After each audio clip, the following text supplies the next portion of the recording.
لیکن اس قوم کی بے حیائی کو کیا کہیں کہ یہ اپنے گھروں میں تولیاں باندھ کر کے گھومتے ہیں.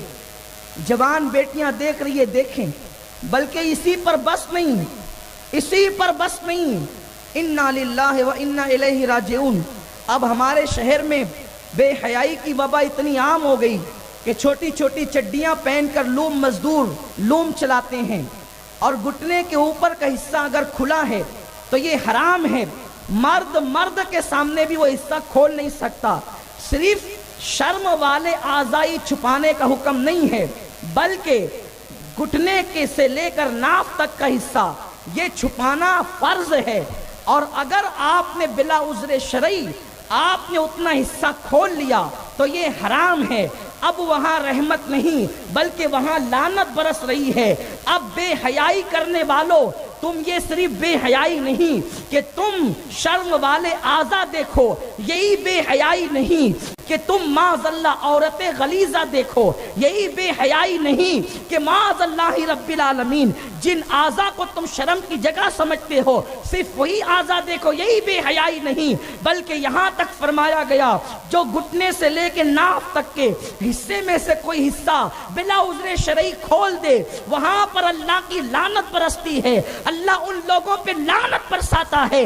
اب کارخانہ داروں کو سوچنا چاہیے کہ لوگ جو ہیں، مجھے کل میں نے تھوڑی سی گفتگو کی تو کچھ نوجوانوں نے بتایا کہ کارخانوں میں تو لوگ چھوٹی چھوٹی چڈیاں پہن کر کے چلاتے ہیں. اب وہ تمہاری روزی ہے، تم گرمی کے خوف سے وہاں پر یہ کر رہے ہو اور یہ حرام ہے. وہ تو بے حیائی تو اتنی ہی تھی کہ لوگ جسے ناپسند کرے اسی کو کرنا یہ بے حیائی ہے. لیکن یہاں تو یہ صرف بے حیائی ہی نہیں بلکہ یہ تو حرام ہے، حرام. اور اللہ اکبر، جہاں یہ حرام کام ہوگا وہاں لعنت برسے گی، اور جہاں لعنت برسے گی اس روزی میں برکت کہاں سے آئے گی؟ جہاں رحمت نہ ہوگی وہاں برکت کہاں سے آئے گی؟ اور آپ مندی کا رونا رو رہے ہیں. 4 دن چل رہا ہے، 6 دن چل رہا ہے، 3 دن چل رہا ہے. آپ مجھے بتائیں، لوگوں سے بھی حیا کرو اور اللہ سے بھی حیا کرو. اللہ اکبر، ہمارے بزرگوں کی حیا کا عالم کیا تھا؟ لوگ چڈیاں پہن کر گھوم رہے ہیں، لوگ معاذ اللہ جو ہے وہ چلتے چلتے اوپر کے کپڑے اٹھا کر کے، اگر وہ بنیان پہنے ہیں یا ٹی شرٹ پہنے ہیں تو وہ اٹھا کر کے پیٹ ٹھوکنے لگ جاتے ہیں. لوگوں کی بے حیائی کا عالم یہ ہے. اس پہ ہنسیں یا اس پر روئیں یا کیا کریں؟ اللہ اکبر. حضرت داؤد طائی فرماتے ہیں کہ میں امام اعظم ابو حنیفہ کی صحبت میں 40 سال تک کے رہا، میں نے آپ کو کبھی ٹوپی بھی اتارتے نہیں دیکھا، نہ وضو کے وقت ٹوپی اتارتے دیکھا، نہ لوگوں کے سامنے ٹوپی اتارتے دیکھا، نہ تنہائی میں ٹوپی اتارتے دیکھا. تو میں نے پوچھا، اے مومنوں کے امام اعظم ابو حنیفہ، آپ لوگوں کے سامنے ٹوپی نہیں اتارتے، تنہائی میں کیوں نہیں اتارتے؟ تب امام اعظم نے کہا، اس لیے ٹوپی نہیں اتارتا کہ لوگوں سے حیا آتی ہے تو میں ٹوپی نہیں اتارتا، اور تنہائی میں اس لیے نہیں اتارتا کہ فرشتوں سے حیا آتی ہے، اس لیے میں ٹوپی نہیں اتارتا. میرے آقا صلی اللہ علیہ وسلم کے پیارے دیوانوں، مومنین کی حیا یہ تھی. اور جو جتنا زیادہ باحیا ہوگا وہ اتنا پختہ ایمان والا ہوگا. اور خود سیدنا داؤد طائی کا حال یہ ہے کہ آپ کے گھر میں جو ہے وہ جالے پڑ گئے، آپ کے گھر میں جالے پڑ گئے اور آپ کے اوپر کی چھت نہیں تھی. دن مسجد میں گزرتا اور علم دین کی اشاعت میں، اور رات گھر میں. اسی حالت میں آپ نے 40 سال گزارے. کسی نے کہا، امام داؤد طائی، آپ کے گھر میں جالے پڑے اور یہ چھت دکھتی نہیں، کیسے زندگی گزار رہے ہیں؟ حضرت داؤد طائی کہتے ہیں، اللہ کی عزت کی قسم، میں نے آج تک اپنے گھر کا چھت دیکھا نہیں. کہا کیوں نہیں دیکھا؟ کہا کہ اوپر دیکھنے کی کوئی ضرورت ہی پیش نہیں آئی تو مجھے اللہ سے حیا آئی. جب اوپر دیکھنے کا کوئی کام ہی نہیں ہے تو بلا عذر شرعی بغیر کسی ضرورت کے اوپر دیکھنا یہ میں نے اللہ سے حیا کی وجہ سے چھوڑ دیا. یہی حضرت داؤد طائی ہے جنہوں نے اپنی پوری زندگی میں کبھی بے وضو آسمان کی طرف نظر نہیں اٹھائی حیا کی وجہ سے۔ کسی نے پوچھا کیوں؟ تو فرمایا کہ میں نے حدیثوں میں پڑھا ہے کہ حضور علیہ السلام معراج پر تشریف لے گئے، تو میں نے سوچا کہ جس شہر میں میں رہتا ہوں ہو سکتا ہے اسی خطے آسمان پر حضور کا قدم پڑا ہوگا، اور جہاں میرے نبی کا قدم پڑا ہو میں وہاں بے وضو کیسے دیکھ لوں؟ اس معاملے میں مجھے اللہ سے حیا آتی ہے۔ آپ غور فرمائیں کس قدر وہ با حیا لوگ تھے۔ اسی طرح آپ حضور سید عالم رحمت للعالمین کی زندگی دیکھیں، حضور نے پوری زندگی کبھی قہقہا نہیں لگایا، یعنی زور زور سے ہنسنے کو قہقہا کہتے ہیں، اور آقا صلی اللہ علیہ وسلم فرماتے ہیں قہقہا لگانے سے دل مردہ ہوتا ہے، زیادہ ہنسنے سے دل مردہ ہوتا ہے۔ زیادہ ہنسنا یہ حیا کے خلاف ہے، قہقہا لگانا یہ حیا کے خلاف ہے۔ اللہ کے پیارے حبیب غیب دا نبی صلی اللہ علیہ وآلہ وسلم نے کبھی قہقہا بھی اپنی پوری زندگی میں نہیں لگایا۔ آپ دیکھیں لیکن ہماری بے حیائی کو کیا کہیے گا، کیا نام دیجئے گا؟ اللہ اکبر!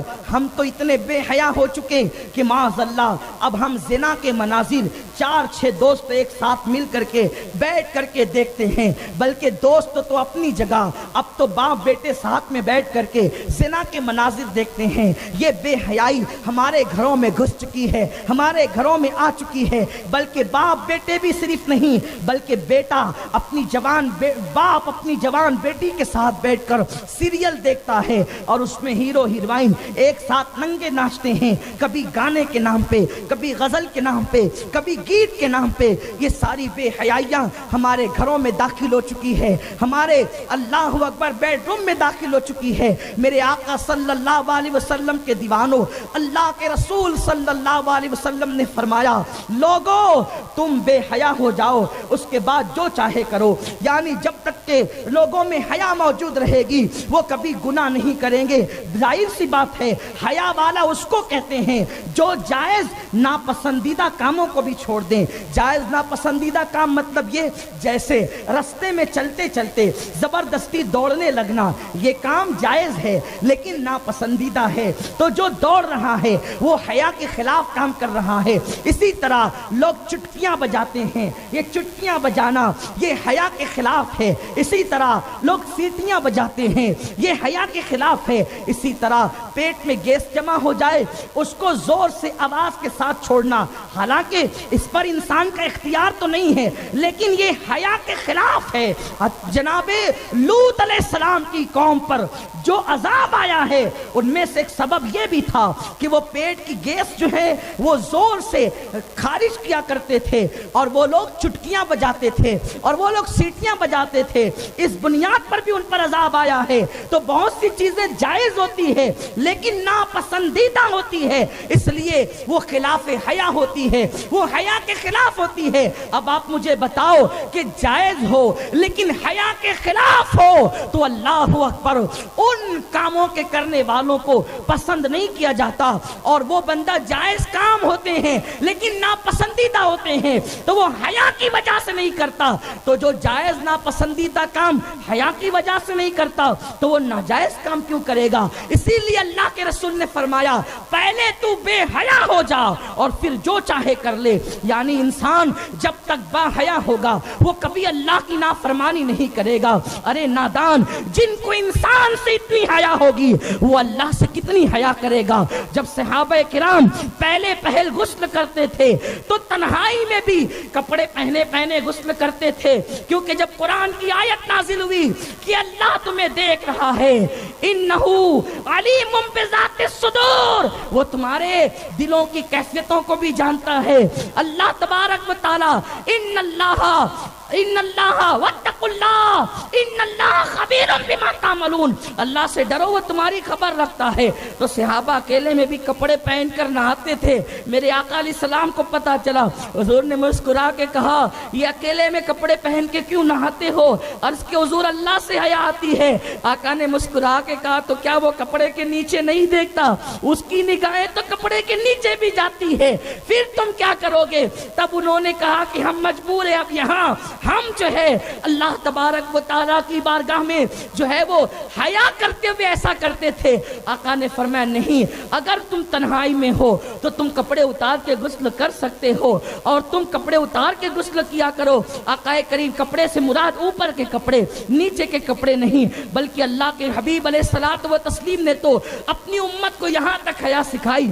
فرمایا جو اللہ اور یوم آخرت پر ایمان رکھتا ہو اسے چاہیے کہ وہ مکمل برہنہ ہو کر کے غسل نہ کیا کرے، بلکہ لنگی باندھ کر کے غسل کیا کرے. اس لیے کہ جب تمہیں کوئی نہیں دیکھ رہا ہوتا ہے تو فرشتے تمہیں دیکھ رہے ہوتے ہیں. ہاں لیکن اگر تم ایسی جگہ ہو کہ غسل خانہ بنا ہے اور اب جو ہے لنگی پہن کر غسل کرنے میں اطمینان حاصل نہیں ہوتا تو شریعت اجازت دیتی ہے کہ تم بسم اللہ پڑھ کر کپڑے اتار لیا کرو. تو اس سے یہ ہوگا کہ فرشتے علیحدہ ہو جائیں گے اور جنات، شریر جنات جو ہے وہ تم تک رسائی حاصل نہیں کریں گے.